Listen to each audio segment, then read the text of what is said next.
Holy City Center Radio. It is episode 327, and I am your host, Christian Sanger. Today is Friday, January 3rd, 2025. Happy New Year. It is going to take me some time to get used to saying and writing 2025. As I'm sure many of you understand, every time a year changes, it gets a little bit more difficult to remember those first few days. Wait, what year? Oh, right. It's a new year. No longer putting 24 out there. So taking some time to get used to it. It felt weird saying it finally, but glad the new year is here. I hope you all had fun and stayed safe during any celebrations you may have been partaking in. And I hope all is well in your world. If you're looking for things to do this weekend and beyond for that matter, go to holycitycenter.com/calendar. You can see what is going on in town, whether it's over the next few days or into the next months ahead. Personal news, I am back in Charleston. Happy to be here. Certainly already missing my family. Thanksgiving and Christmas with them was so much fun. It's nice to spend a week or more with them. It's nice to spend any time with them, but specifically these trips are about a week each. Just nice to relax at my parents' home and, just spend time with them. And then seeing my brother, sister-in-law, and my niece and nephew. And, just had a really good visit. I talked a little bit about it in the last episode. And, so not much else to really share. Just really enjoy spending time with everybody. Even these small, silly moments, which I won't bore you with here because they're not interesting to you all, but just nice moments where, whether it's like watching a TV show with my parents or, just having dinner with everybody and just being silly and joking around about things, those are special and fun moments. And I'm happy that I was able to have them for both holidays again, and lucky that we get to have those moments still here as I'm maybe not well into, but in my 40s. It's nice to have everybody around, and everybody gets along, and no family drama that unfortunately you hear about other folks having, and just feel very lucky and happy, and very much enjoyed my time at home. So I hope you all, whatever you did, whether with family, friends, or what have you, had a great holiday season and a good start to 2025. And if it's off to a rough start, that's okay. There are 365 days every year, except for leap year, of course. So plenty of time to turn things around and get back on track and have some fun things. So yes, let's look forward and enjoy the start to the new year. Unfortunately, a little hard to do so. I'm not going to get in great detail, but obviously it didn't take long in the new year to have some, horrible, tragic situations. A man in New Orleans, as I'm sure you've all seen, about 3 a.m. on New Year's Day, a pickup truck, I believe it was. This man drove it into a crowd of people on Bourbon Street in New Orleans. I believe the death toll is now up to 15, and many, many others injured. A Tesla, their cyber truck. A man apparently had explosives in a truck outside of Trump Hotel in Las Vegas, exploded that truck, killing the driver, injuring others. And then I just saw today and this is Thursday when I'm recording it, that overnight there was a shooting outside of a club in New York, in Queens specifically, where I believe it was 10 people injured. I don't know if any had passed. I haven't looked at the details. So just a string of violence just right off the bat in 3 cities here in the U.S. Hopefully not a harbinger of things to come. I mean, we know gun violence is absolutely going to be part of the new year. It's always going to be a part of American history, about American culture. There's no signs of that slowing down, obviously, but exploding a cyber truck and ramming a truck into crowds of people, these are things we don't see, very often here. But altogether, just very scary, sad situations. And of course, with New Orleans, there's a bowl game that was set to take place. They postponed it a day. And so a lot of people were in town for that game, including some folks in the Charleston area. So I'm sure it's a very frightening situation, even if you weren't out and about at 3 a.m. in New Orleans. I just hope, everybody is doing okay who may have made that trip, and for the families and friends who lost people, obviously my heart and thoughts go out to them. And like I said, I hope this just isn't a sign for things to come in this country, but off to a rough start for sure. Thankfully, here locally, nothing like that at all. So we can be thankful that Charleston had a relatively quiet start to the new year, at least in terms of horrific things like that. So thankful that we were not affected by that. The only downside to the new year. And it obviously is not that big of a deal, was the amount of fireworks that were going off late into the evening, preventing me from going to sleep. I'll take that obviously over other real, real issues in the country. So thankful that our city wasn't one of the ones in the news, but certainly sad that other U.S. cities were. If there's any major developments in those national stories, of course, I'll be sure to pass them along, although I'm sure you're all well versed at this point in that. And we'll keep the focus here in Charleston on this episode. There was a little bit of an issue with some celebrations on Folly Beach, which is what we'll get into first. But then we have some fun news as well. So without any further delay, let's get into the news. Well, Folly Beach, they try to do something a little different. They always do that unique flip flop drop on New Year's Eve, where a giant pair of flip flops, just like the ball in New York City, comes down to count down to the new year. Folly Beach does that. They also, I think is it Planet Follywood that does the giant meatball too? Although I guess they were told they weren't supposed to do it this year. But anyway, leave it to Folly Beach to be unique. But they decided to add to it this year, and instead of just the flip flop drop and fireworks, they decided to do a drone show. Of course, drones are all the hype and have been for several years now. And of course, I'm sure you know about all the drones that were popping up in New Jersey, and whatever that was about. So they wanted to do a drone show, and it made sense. Like I said, you're seeing drone shows pop up all around for all sorts of different types of celebrations. But they had some issues. Very early in the show, some of the drones just plummeted to Earth for whatever reason. Some speculated perhaps it was the weather. And so that kind of put a damper on the show. But also, at least one person was injured when this happened. Thankfully, not life threatening. Needless to say, there's a lot of questions. And organizers behind that New Year's Eve drone show um, have said to the public they are investigating what caused this malfunction. The Folly Association of Business said in a statement on this past Wednesday, so just yesterday, that it was excited, or sorry, 2 days ago when you're hearing this, that it was excited to offer a unique alternative to its annual fireworks display and offer this drone show. They also said that the show that was scheduled to start at 7 p.m. Ended after only 2 displays when some of the drones began falling. An adult male was struck by one of the drones and, as I mentioned, suffered non-life threatening injuries to his face. Drone operators almost immediately began a controlled descent so the drones could return to their designated landing zone. Clearly something was up, and they knew they needed to get those down before anyone else could potentially get hurt. The Folly Association of Business went on to say that they are working with authorities and the drone operation company, which is called Lightyear Drones, to provide information on what caused this malfunction and how they will address these kinds of challenges in the future. If they plan on doing drone shows, at some point, going forward. Folly Beach's public safety officials said that the incident was reported to the Federal Aviation Administration, the FAA, for investigation. So there will be, several entities looking into it, and they'll see, was it a weather thing? Was there something else going on? But certainly not the debut they were hoping for. The good news, like I said, it appears only one person was injured. There was other reports that maybe a second was.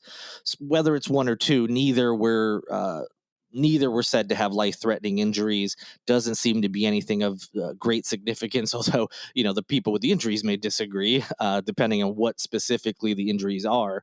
But thankfully, it wasn't worse, not the start they wanted, and hopefully they'll get it figured out and either have answers that will lead them to prevent this from happening in the future, or maybe that, hey, maybe we should just put a pause on this altogether. So a little bit of a tough start on Folly Beach, but that seems to be the worst of what occurred in this area on New Year's Eve. So, all things considered, a fairly quiet New Year's Eve here in Charleston.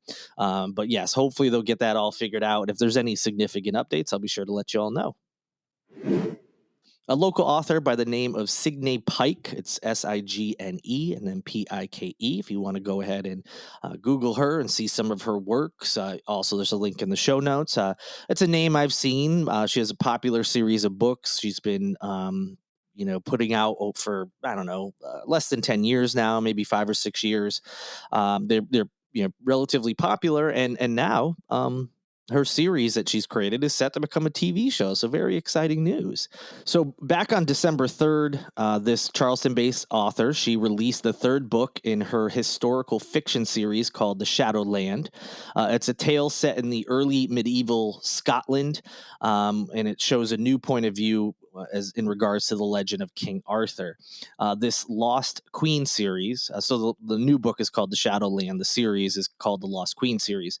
It follows the life of a real life queen whose story has not been told until now. So, like I said, the series was popular in its own right, and now it is set in all likely to become even more popular as these things happen. When books get optioned into TV shows, I'm sure that'll help the sales of the book as well. So Pike published her debut novel, The Lost Queen, back in 2018. It has since released two more of a planned 4-part series. Plus, as I mentioned, the work is currently in development for television. It is being developed by the Emmy Award-winning production company Made Up Stories.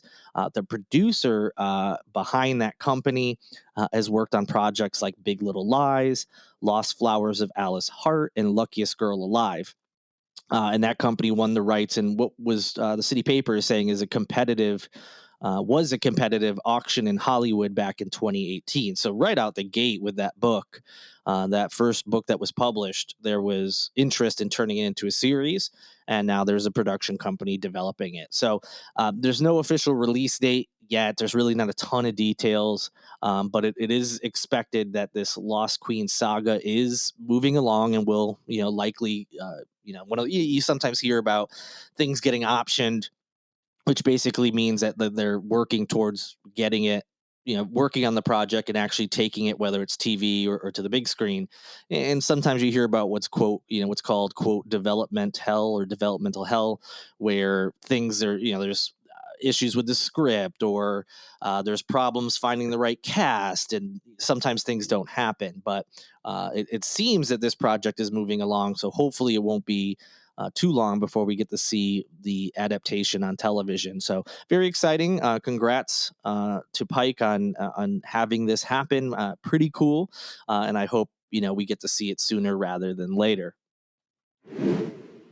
And some more good news, surprising news for me anyway. I did not see this coming. We talked about a lot last year when South Carolina went through this whole process of what they, the so-called constitutional carry as it relates to guns, which basically just meant anyone over 18, as long as they weren't like a felon. And there was a couple other restrictions, but not many. But so basically anyone could just stroll in, to a gun shop, buy a gun, and walk right on out with it without having to take any training. And the training was going to be offered for free by the state.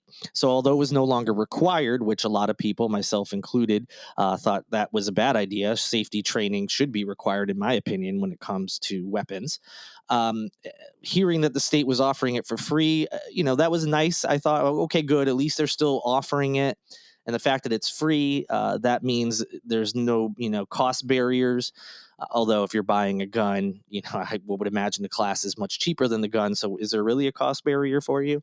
I really didn't think it was going to be a big deal after going through things like the pandemic and seeing when things that aren't required are kind of presented as a, hey, you don't have to do this thing, but we really think you should. And so pretty please, could you do the right thing? When you're trying to pretty please the American public, by and large, they're not going to do what they're supposed to do. That has been my experience when it comes to things that aren't required. But I'm pleasantly surprised that there was a recent article in the Post and Courier that says that a good amount of people are actually taking advantage of these free classes. So I am pleasantly surprised and happy that I was at least partially wrong. I didn't think really there'd be anybody taking it. Is it enough people taking it? Probably not, but it's more than I would have thought. So glad to see that, glad to hear that, and hopefully that trend will continue where people who either never have had the training for whatever reason, or maybe just need to brush up, they will take these free courses. So let's get into some of the specifics. SLED, the state law enforcement division, they promote these free concealed weapons permit classes. And they told the Post and Courier that when they promote these classes, they see a very big uptake in people taking them. So, some people know about it word of mouth or they're looking for them. But when they actually start pushing out, whether it's through social media or traditional media, saying, "Hey, we've got these classes coming up," they always see, so far anyway, and this is, a very small um, sample size we have here, but they see an uptick in people signing up. In mid-September, they put up a social media post letting that ended up leading to 1,500 people signing up for the course. But they said that they had an even bigger jump in late October when a press release that was sent out brought up a whole new level of interest. They jumped up to 1,600 people registering in a span of less than 48 hours. So they went from 1,500 signups for one course over whatever it was, several days, several weeks leading up to September. But just in 48 hours after pushing out a press release, they got more than that in just 2 days to sign up for a course. And like I said, this is a state that you can carry a handgun and don't have to have a permit. Number one, you don't have to have a training. Number two, it's like I said, it's a nice surprise to see that there's a strong demand for these free CWP classes, and that is the concealed weapons permit is what CWP stands for. And that means at least there's a good chunk of residents that still want to be responsible gun owners, even without them being legally required to take these courses. We often hear in the gun debates about you shouldn't punish legal, people who own guns legally. You shouldn't punish those good gun owners.